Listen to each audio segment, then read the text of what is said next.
The much-anticipated draw for the 2026 World Cup took place at the Kennedy Center in D.C. on Friday. Did Team USA end up with a favorable grouping? Hello and welcome to USA Today's The Excerpt. I'm Dana Taylor. A total of 48 teams drawn into 12 groups of 4 nations each will compete in Canada, the U.S., and Mexico for the World Cup soccer title next year, representing a significant expansion from 2022, which only had 32 teams. Here to help me dig into all things World Cup, I'm now joined by Seth Vertelney, managing editor for USA Today's Pro Soccer Wire. Seth, I know that you just stepped away from the draw. Really appreciate you taking the time to join me on the podcast. Yeah, thanks for having me. Let's start with the atmosphere at the draw. USA Today streamed the ceremony live and with performances from iconic bands like The Village People. It seemed festive and upbeat. What's your take of how things went on the ground? Yeah, it's always a little tense because everybody's waiting for the actual draw to happen, but it takes about an hour and a half of speeches and performances, and in today's case, an award for President Trump before we actually get to the teams being selected. And so it was definitely a festive atmosphere. Everybody's getting excited, and the draw is kind of the unofficial kickoff. When the draw happens, that means that it's getting real. And so it's only 6 months away, and now we know which teams are going to play each other, and we can really kind of start to break down and dissect all these groups and all these matchups. And it's really exciting knowing that the World Cup is getting so close. Team USA drew a grouping with Paraguay and Australia with a wild card team, which will be chosen after games in the spring. Does that grouping seem advantageous or not, in your view? Yeah, the US got a really good draw today. They ended up with Paraguay, Australia, and then a team to be determined from Europe, either Turkey, Romania, Slovakia, or Kosovo. Those 4 teams are going to face off in a playoff in March, and one team will come out of that. But the US could have drawn much more difficult opponents.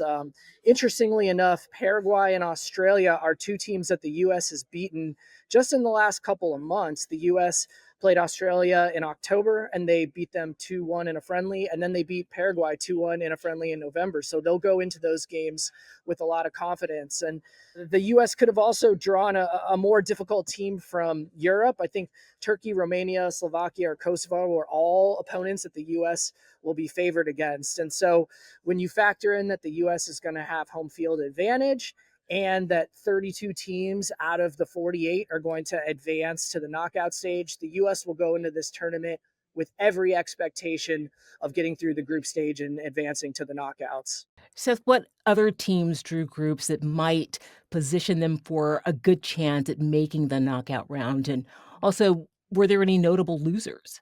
Yeah, I think that when I look at some of the intriguing groups, Group I definitely stands out to me.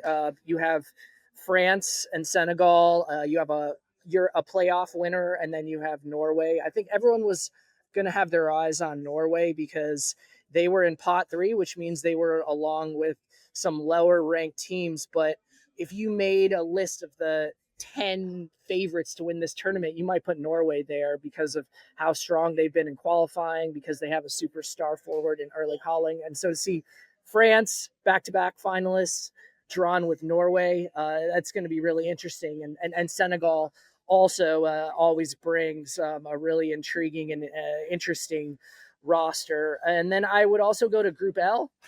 You have England and Croatia, 2 European powers that are going to face off right away. You have Ghana, a team that has had a lot of success at World Cups recently, and then Panama, tough draw for them, a team from our region, CONCACAF, but they have surprised before, and certainly they have the chance to do it again. Leo Messi is indisputably the most famous soccer player in the world. Some might argue with me with that. But his team is, of course, Argentina. Has he committed to playing in 2026? Yeah, before the 2022 World Cup, Messi said that it was going to be his final World Cup. Then he went out and won the tournament. He won the Golden Ball as the best player. And I think winning that tournament and the performance that he put in changed his mind a little bit as far as whether he was going to be completely done with World Cups. Fast forward 3 years, and Messi is 38 and still a really important part of Argentina. He's about to win his second consecutive MVP award in MLS with Inter Miami. So he's still playing at a really high level. He has been cautious about how he talks about this World Cup. He never has said it's a given that he's definitely going to be there. But I think now that it's so close, he's definitely aiming to play. He's definitely trying to get there as healthy and as effective as he possibly can be. And, if Argentina made a World Cup roster right now, Messi would certainly be on it, and not just on it, but probably an important part of the team. And so, unless anything changes, unless he gets injured, he'll probably be there next summer at a tournament where he'll be turning 39. Another legend, Cristiano Ronaldo, will be representing Portugal in the tournament. Will he give the team a meaningful advantage on the field? What has he said about the 2026 games? Yeah, he said that 2026 is going to be his last World Cup, which, when you consider he's going to turn 41 in a couple of months, isn't all that surprising. But much like Leo Messi, Ronaldo has managed to remain a really effective player, both for club and country, into his late 30s, and in Ronaldo's case, into his 40s now. He's still a really high level player for Al Nasser in Saudi Arabia, and he's still an important player for Portugal. So much like Messi, if Portugal made a World Cup roster right now, Ronaldo would probably be on it. He obviously brings a ton of experience, a ton of leadership, and a really strong mentality in how he approaches the game and how he keeps himself fit and able to continue being effective into his 40s. And so I would expect Ronaldo, like Messi, to be there next summer. And this actually, I think, for both of them, is going to be their last World Cups. There are 42 teams that have qualified. This will be the first World Cup for four of them. Who are they and what are expectations there? Yeah, the four teams that are going to be there for the first time are Curacao, Cape Verde, Jordan, and Uzbekistan. Those are at least the four teams for now that have qualified for the first time. There are some possible teams that could make it through the playoffs that would also be first time participants.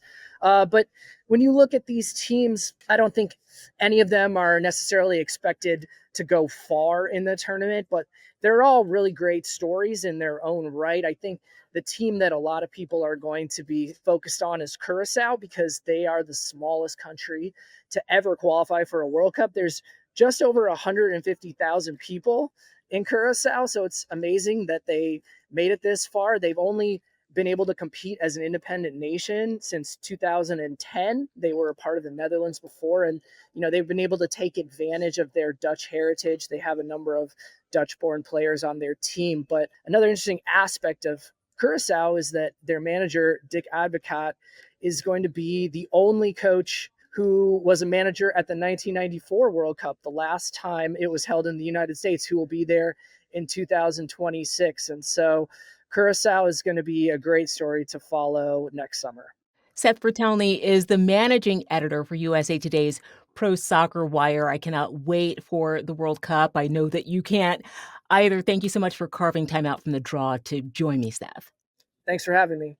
I want to turn now to the White House task force on the FIFA World Cup and the political backdrop to the games. For more on that, now joined by USA Today White House correspondent Francesca Chambers. Welcome back, Francesca. Oh, thanks so much for having me. This is a fun one to talk about, the FIFA World Cup. Francesca, first, what can you tell us about FIFA's inaugural Peace Prize? What is it, who got it, and why? Well, it was pretty much assumed ever since FIFA announced it about a month ago that President Donald Trump would win this. He had been pushing for the Nobel Peace Prize, which he did not win in October. So when FIFA said they were going to have this inaugural prize to honor an individual who had made exceptional contributions to world peace, it was pretty much assumed that it was going to be Donald Trump, especially given that the draw was taking place in Washington, D.C. at the Kennedy Center. But he did go on to win that first Peace Prize on Friday at the draw.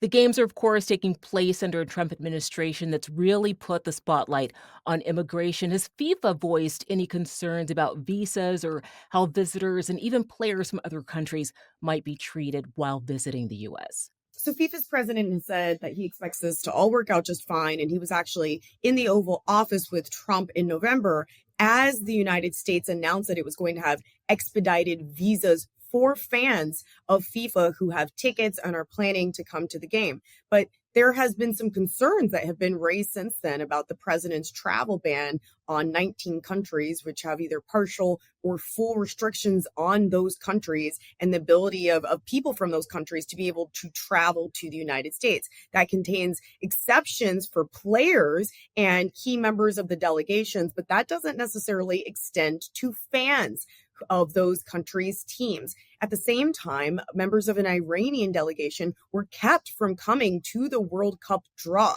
This is something that the Trump administration has said will be a case-by-case basis and will be decided on national security grounds.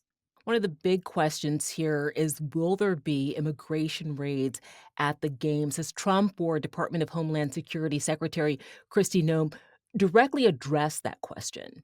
Well, Andrew Giuliani, who the Trump administration has put in charge of this FIFA task force, was asked about this last week, and he did not rule it out. He said that the president is not ruling out anything here at this point. Trump has also suggested that due to high crime rates in some cities, he was considering moving some of the games. Where do we stand there? While the president was on the red carpet at FIFA's World Cup draw in Washington, D.C., he was asked about this again, actually, and whether or not if a city had a high crime rate, he would push FIFA to move the games.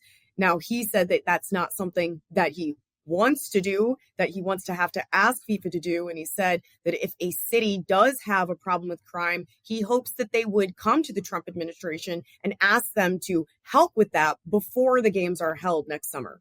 The president loves the limelight, and it is, of course, a huge honor for any nation to be selected to host the World Cup. Will this be a political win for Trump if the games go smoothly? Well, the president has actually joked recently about the fact that he lost the 2020 presidential election and the fact that that now means he gets to be president while the World Cup games are being held, as well as the Olympics are taking place in the United States afterwards.